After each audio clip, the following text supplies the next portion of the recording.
Okay. We are starving, so we need to figure out food.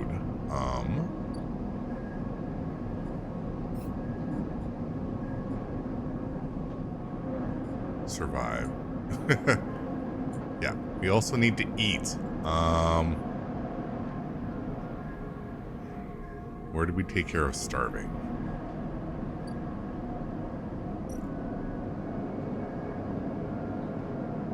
Merchant is willing to run a gauntlet. No.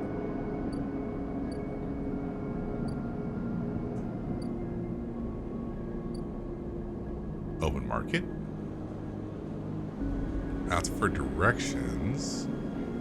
Why wander when there are hundreds of people? Ooh, danger. No. Okay. Okay, I need to figure out food though.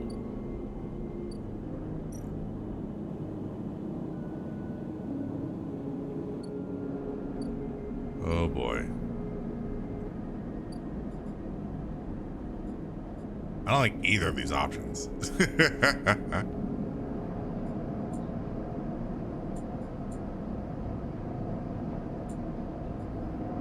Okay.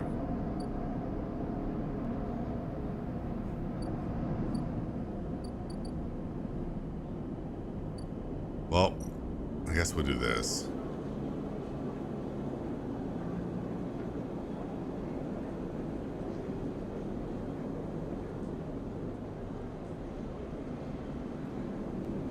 Let's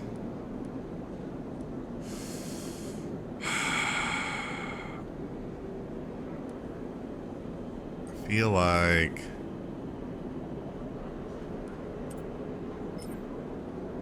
positive and neutral.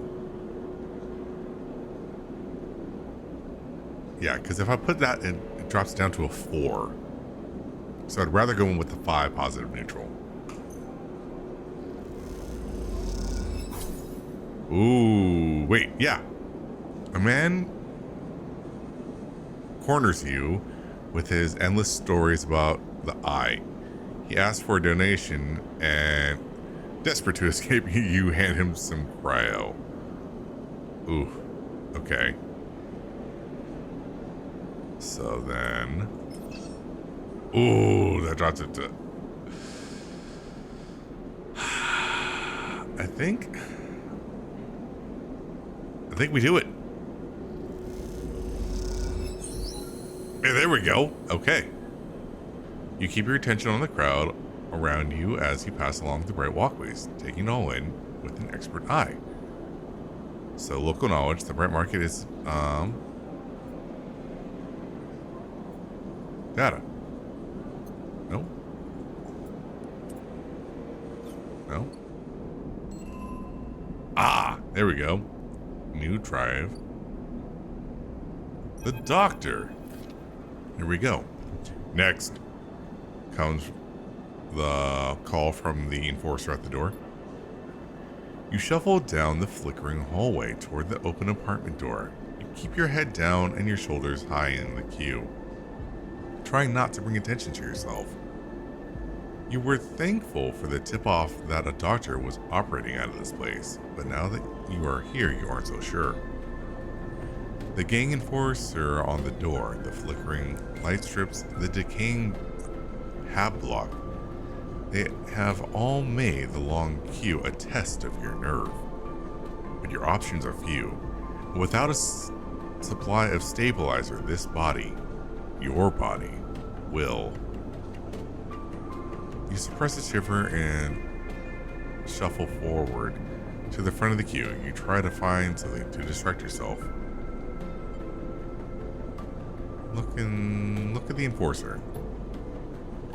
The enforcer is looking down the corridor and you dare to glance at him. His purpose is unmistakable.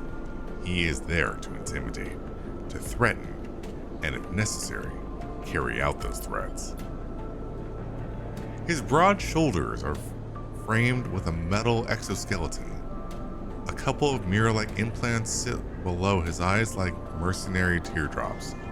Subsidiary sense input or aesthetic markers. You aren't sure. You also aren't familiar with the geometric blade-like tattoo on his arm, but you make a note of it. You avert your eyes when he looks back at the cue. After a few moments, a figure pushes through the doorway, and you catch a distant voice. Send in the next one, Toshiro. The enforcer jerks his head, and you slip inside, passing through the dark entryway and pushing through the plastic sheeting on the far door. A room beyond is bathed in warm light. A floor-to-ceiling transparent panel gives a full view of the bright market's sealed roof and the buzzing traffic above, and for a moment you are transfixed by the motion. Come and sit,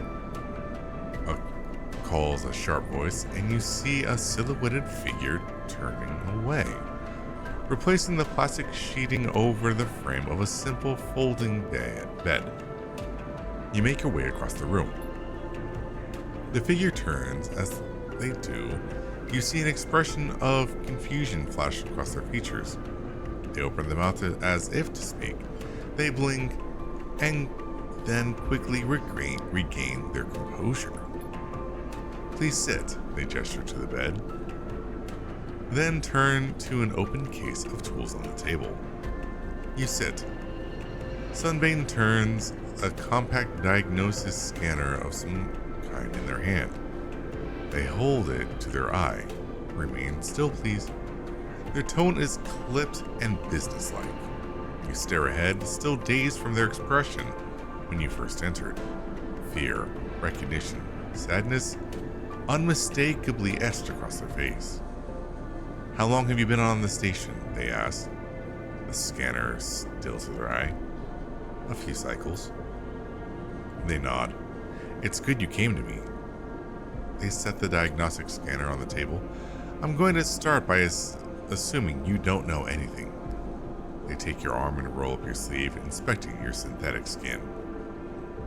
Your body is dying, they say without ceremony, without drama, but not without empathy. SNARP doesn't like to see its proprietary technology let loose. To prevent bodies like yours, frames, as they call them, from being stolen, repurposed, or in your case, escaping, they built in a process of so-called planned obsolescence. Frames decay rapidly when not regularly injecting with stabilizer, one with SNARP remains the sole producer of. They looked up. Sound familiar? Yes. Good. That may help. They swap to your other arm, running some thin metal device over your skin. You feel your forearm tremble. I'm sorry, Sabian says. I'm going to screw this name up sometimes. And you are unsure if they mean for the cold touch of metal or anything else. Emulations like you, sleepers as most people know you, aren't classified as people in any of the surrogate systems. You have no rights, no status. They focus hard on the inspection of your arm. And SNARP has no reason to realize stabilizer into the market. Release stabilizer into the market. Sabin, whatever, looks up as if to apologize again, but they stop themselves. I know little of this is of use to you. They turn away, disassembling the metal instrument and cleaning it. Silence fills the room as Sabine works, and then the silence gives way to tension. You stare at them, at their back, willing them to say something. Anything. Sabine turns to you. I may be able to help. They sigh, and you see the darkness under their eyes. Hear the fatigue in their voice. They gesture to the door. You saw Toshiro outside? You nod. He works for my benefactor, Yatagan. They are influential in the low end. They give me this space to work, run the door, and take the profits. At the same time, I have to fix up their enforcers. tend to their implants, sew up their wounds. They look away. But Yatagan has connections, smugglers from the Starward Belt, mercenaries working for the corporations on Ember. If they can source the stabilizer, maybe you'll have a better chance. Sabine sets down their slate, their notes complete. This is dangerous, and it will be expensive, but I think we can do it. Thank you. Sabine walks away to the window, their face dappled by the shadows of passing drones. Let's just see if this works first. I'll let you know when I have a lead. You nod and leave, Sabine still staring out, unmoving. When you reach the lower level of the market, you look back up through the panel of the roof to see if you can see their face. But the room looks dark against the lights of the market. You duck your head and walk off in the crowd. Okay. Food! Thank you. Emphas is busy, his broad face uplit by the makeshift gas burners in front of him. With precise, delicate movements, he lays a thick chunk of marinated fungus into a dented wok. His other hand idly tossing a metal bowl of sliced vegetables and some red flaked dressing. The smell is incredible. You watch as he fulfills a set of orders, heapings of fungus with the bright salad and depositing it in plastic trays. A snack of chits rattles, thank you, in his apron pocket as customers file past the burner, handing over payment. Approach. You join the queue. It's mostly made of off-duty salvagers, vac suits unzipped and rolled down to expose stained vents, grubby mods, a lattice of scars and tattoos. They discuss the best food on the eye, the best drink, comparing notes on the bright market dives. Their words cut through the heavy spacer slang. Eventually, it's your turn, and you shuffle to the front. Emphas speaks in a deep, even tone without looking up. First try is free. Thank him. The smell is almost unbearably strong as he cooks. The earthiness of the fungus laced with something so spicy, the smoke makes your eyes water. The heat from the burner is like a bonfire, and your skin hardens against its glare. I know you, sleepers, Emphas says while he cooks, his voice deep but clear. A hard life. A lot of stories. He glances up beneath his cap with piercing eyes. I know. Tell him a story. You begin to tell him about your journey to the eye, and he nods as he cooks, his eyes never leaving his work. You tell him of the confusion, the pain, but also the sense of possibility and its sudden arrival. You tell him of the cold and of the container and the endless cycle spent within it. Now it seems, you tell him, like some dream that you once had but can never forget. You tell him that the eye excites you and scares you, and you are unsure where to walk, where to look, what to do. Eventually you trail off, running out of words. He places a plastic tray of steaming fungus in your hand. Next time we can talk some more, he smiles. But next time, you pay. He slams a heavy hand against a button on the burner's side and it shuts off. The roar of the flame and its impressive heat fades. Next time then, sleeper. He waves to you and begins to oil the wok. Before you turn back to the alley, you notice the geometric patterns of circle scars across his forearms, each surrounded by a constellation of glinting pin marks. You walk away, and as you take a bite of the rich, spicy, delicately sweet fungus, your taste sensors light up like a fusion reactor. You'll be back. Nice! Okay, we got food. We are no longer starving.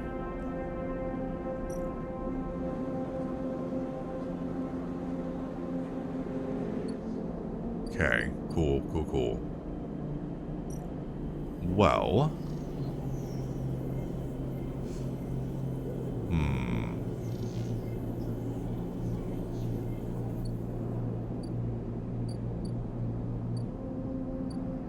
let's do some work, I guess, with our one.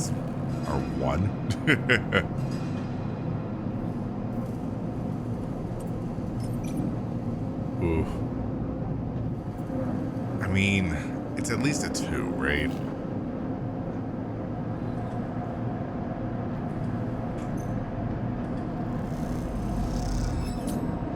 Negative outcome 5, cryo.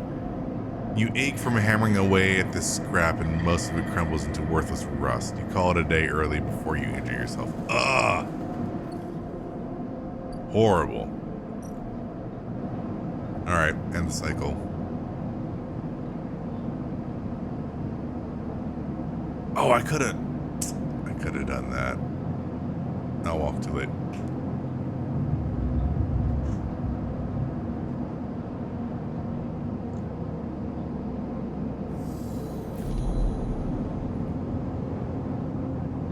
Again.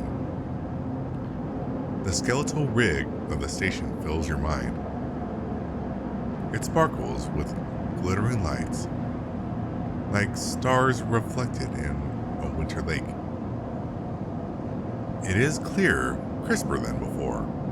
The threads still pull, but you remain in place, flickering in the flow. Between the threads you see bright shapes, caches of shimmering light beneath the transparent crystal forms. You follow the path of a thread across the ring, through these forms, then leap off the void. You begin to understand. These are nodes and connections, a map of information, of communication. There are so many layers, so many loops that it seems almost impossible to parse, but you begin to try. Let's focus on the nodes. The nodes are glassy, bright, but in all this flow, the only solid and fixed points. You approach one, a pyramid, or a triangle. Dimensions are difficult here, and lean close to it. Inside, shifting layers conceal a tangle of threads, a meeting point of exchange, but before you can glimpse any further, the glass clouds and hardens, cutting you off. The threads and nodes, passages and puzzle boxes, one leads to another. There is so much here, so many answers, so many questions. All you need to do is follow the path and open the boxes. You look out across the ghost landscape of exchange and see an opportunity. But then that insistent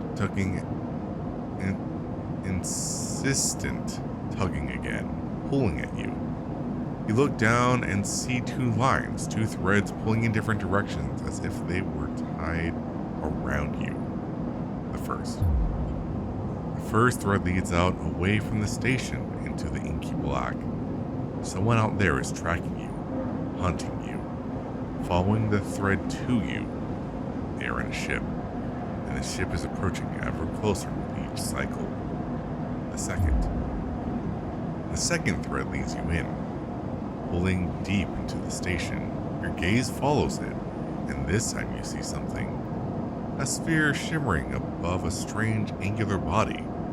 A pulse shoots out from it, passing over you like a torch beam, testing you, tasting you. You open your eyes, Time is short. Ooh. Okay. Hunted. Someone out there is tracking you, following your tail. It won't be long before they arrive. Oh boy. Tutorial. The cloud. Something has changed inside you.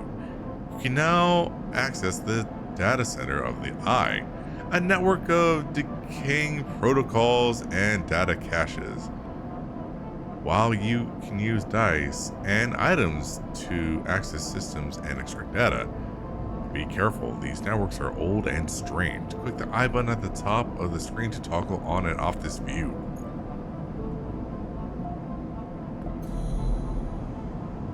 Oh, interesting.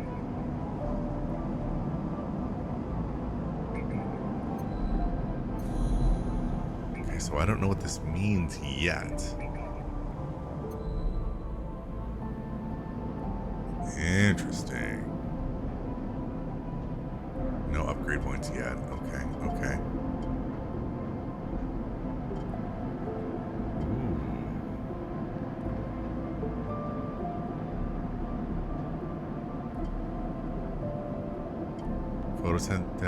Photosynthetic skin.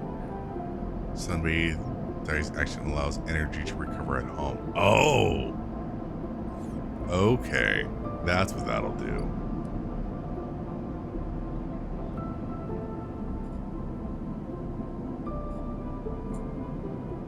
Okay, we found the doctor.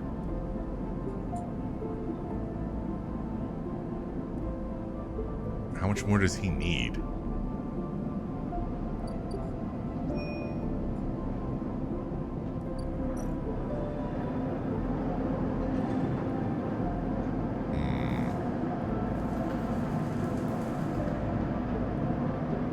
Doesn't say.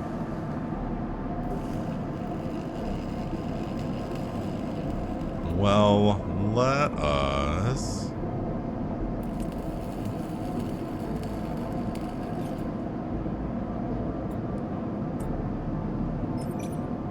%100% positive or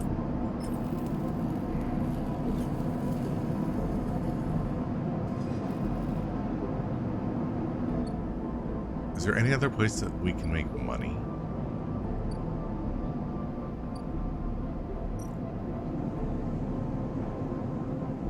Oh, here we go.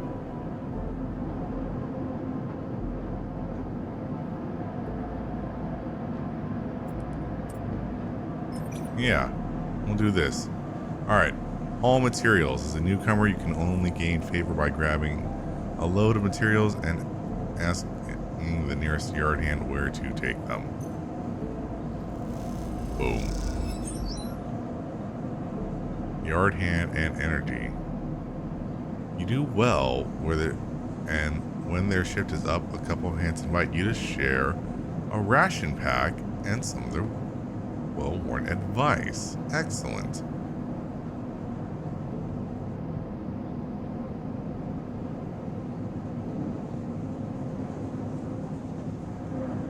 Okay, that didn't get us money though. So let's go back over here. We'll do this. Only 5 prio, come on.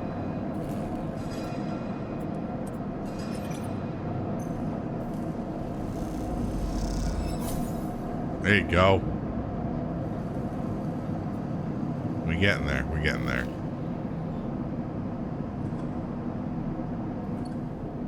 Okay, I guess we gotta call that.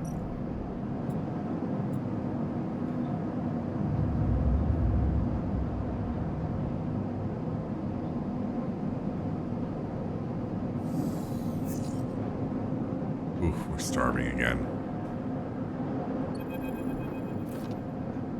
As you close up, a voice echoes down the corridor toward you. Sleeper, wake up. Turn.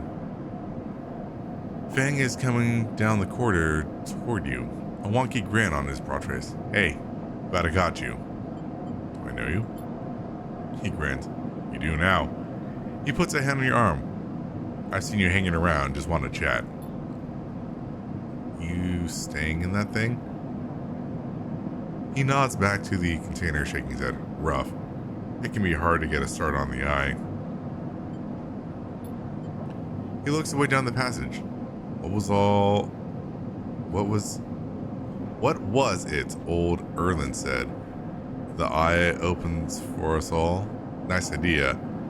But well, not always very practical. He glances back at you. We do our best, but it isn't easy.